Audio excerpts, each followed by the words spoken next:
Get started. Welcome tonight to the CED Leadership in the Nation's Interest Award Dinner. For those of you who have not met, I'm Steve Odland, the CEO of the Committee for Economic Development, and we're very pleased tonight to be here to recognize Rich Kramer, one of our nation's great business leaders. I want to start by thanking our partners tonight who are recognized on the screen next to me. Without this group of people who have supported our policy conference and our dinner, we wouldn't be eating tonight. So thank you to the Eris Group, Dow Chemical, Duke Energy, Ewing Marion Kauffman Foundation, EY, Facebook, John Carroll University, Kaplan, McKinsey, NASCAR. Without NASCAR, we wouldn't be drinking tonight. The National Association of Manufacturers, the PNC Group, Sherwin-Williams, State Street, and Wessel. And then finally, of course, thank you to Goodyear. Business statesmanship is really at the forefront of what CED does.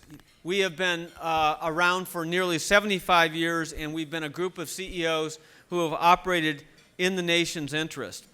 You know, business statesmen and stateswomen take an expansive view of their responsibilities. These are folks who run their businesses. They are folks who do the right thing for their customers, for their employees, and for their owners, but they also engage in their communities. And it's really important in this time where we have such divisiveness, especially in our political environment, that we have leaders in the business world who bring together the communities and bring together our politicians. You know, CED was founded in 1942 at the height of World War II when a group of business leaders came together and formed the Committee for Economic Development and then proceeded to do the work that went into the Marshall Plan to rebuild Europe and the Bretton Woods Agreement, which established the IMF and the World Bank. So our organization has a great and proud history, but I think our most important work is what we do today in a very tumultuous time. Rich Kramer is the chairman, president, and CEO of Goodyear Tire and Rubber Company. He is the quintessential business statesman and is very deserving of this award. We're going to introduce and present the award to Rich in a minute, but after dinner, we will come back up, and I will come up with Rich, and we will get to know Rich a little bit better, and I know once you really hear who Rich is and what he's about, you will agree that he's most deserving of this award. Here to introduce Rich and present the award to him is Chris Conner, who is the executive chairman of the Sherwin-Williams Company, another great American company. Chris served as CEO of Sherwin-Williams for 16 years. Sherwin-Williams has been around since 1866 and today employs over 30,000 people and produces more paints and coatings than any other American company. Chris also serves on the board of the Eaton Corporation and chairs the board of the Federal Reserve Bank of Cleveland. And Chris knows a lot about business statesmanship. His many civic and community board engagement include the Rock and Roll Hall of Fame, the Fisher College of Business at some university in Ohio. I can't think of the name of it.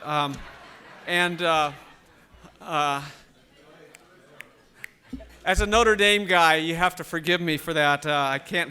It's the Ohio State University, and then the Greater Cleveland Partnership. Please welcome Chris Conner.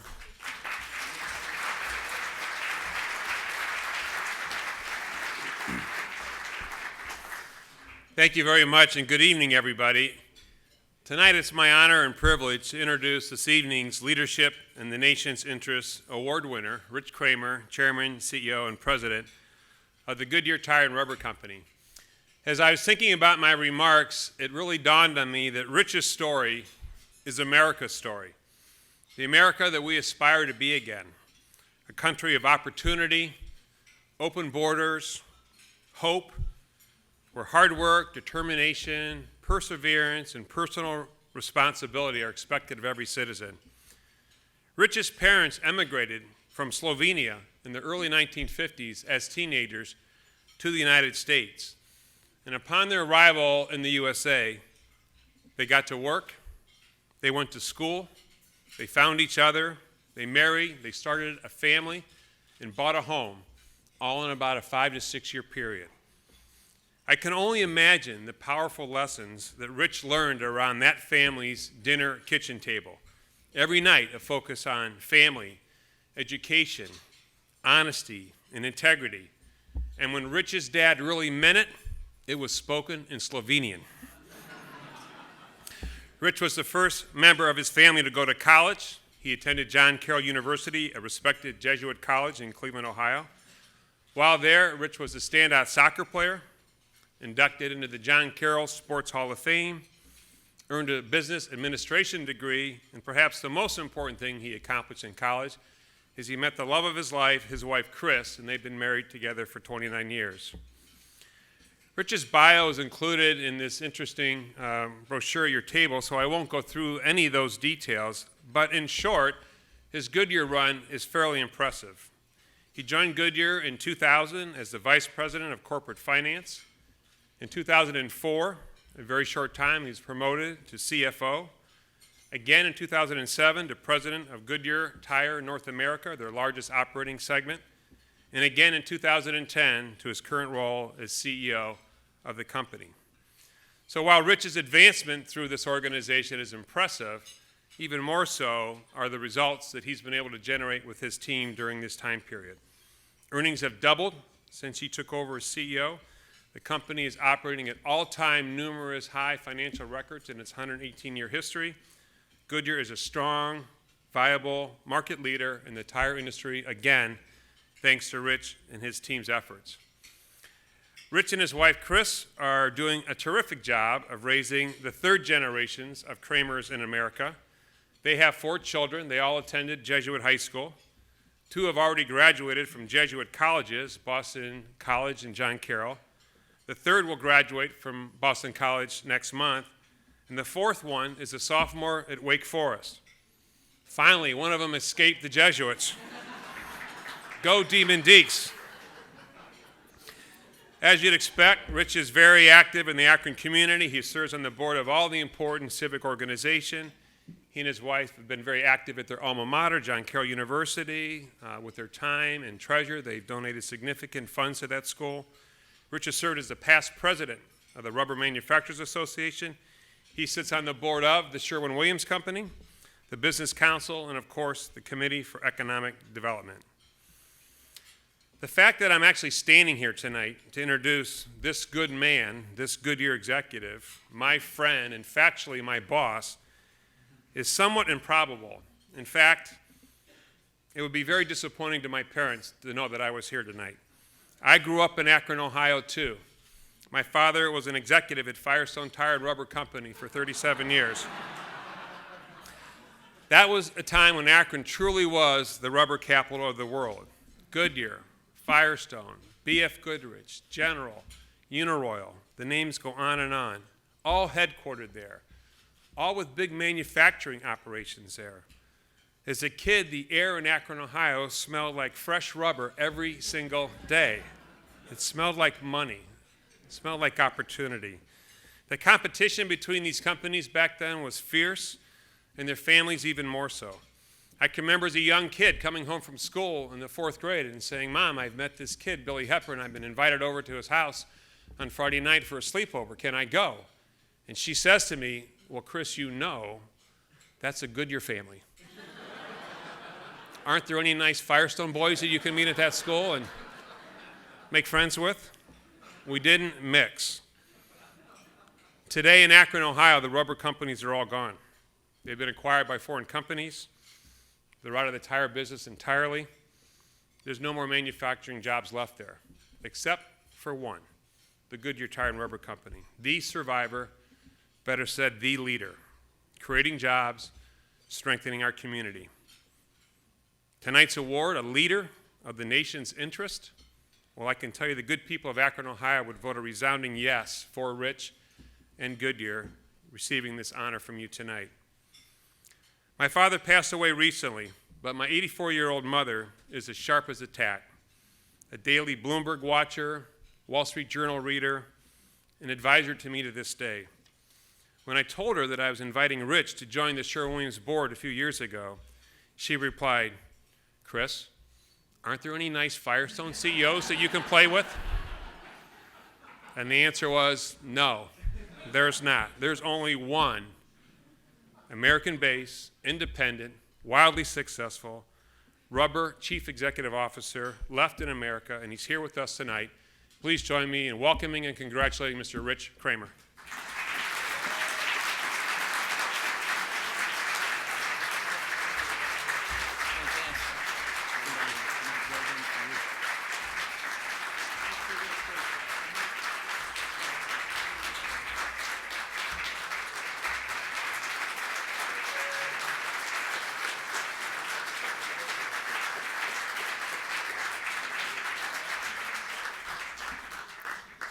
Wow, what can you say after that?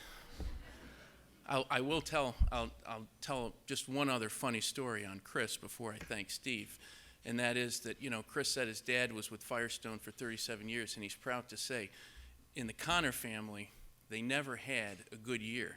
They had a great year, they had a spectacular year, but they never had a good year, so never once. So.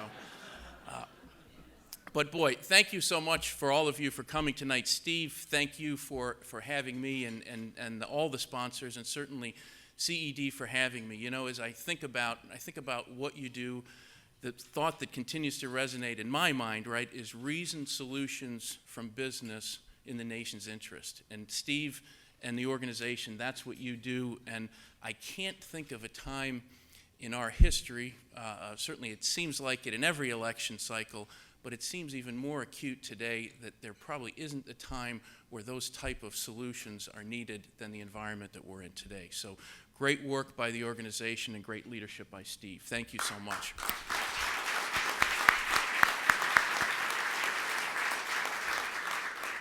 And Chris, what can I say? You got a glimpse of Chris's personality here. I'm fortunate to be on the board of the Sherwin-Williams Company, and Chris was the CEO of that company for 16 years. He just gave up, retired from that post, still serves as executive chairman. But during that 16 years, you saw a successful company. If we talk about results, I think probably, Chris, when you started to where the company is today, stock price was maybe $20 to now around $300. The market cap is phenomenal, but more important than the results are the team and the people and the business model that Chris built. It is phenomenal. It is one of America's great companies, and it's all around team, it's all around the business model, but at the center of all that, you usually have to have a leader, and that passionate leader is Chris, and he's done a phenomenal job. He's been a mentor to me, not by just the results he delivers, but more importantly, by the behaviors that he displays. And that's what's most meaningful to me. So Chris, thank you for that, and most importantly, thank you for your friendship.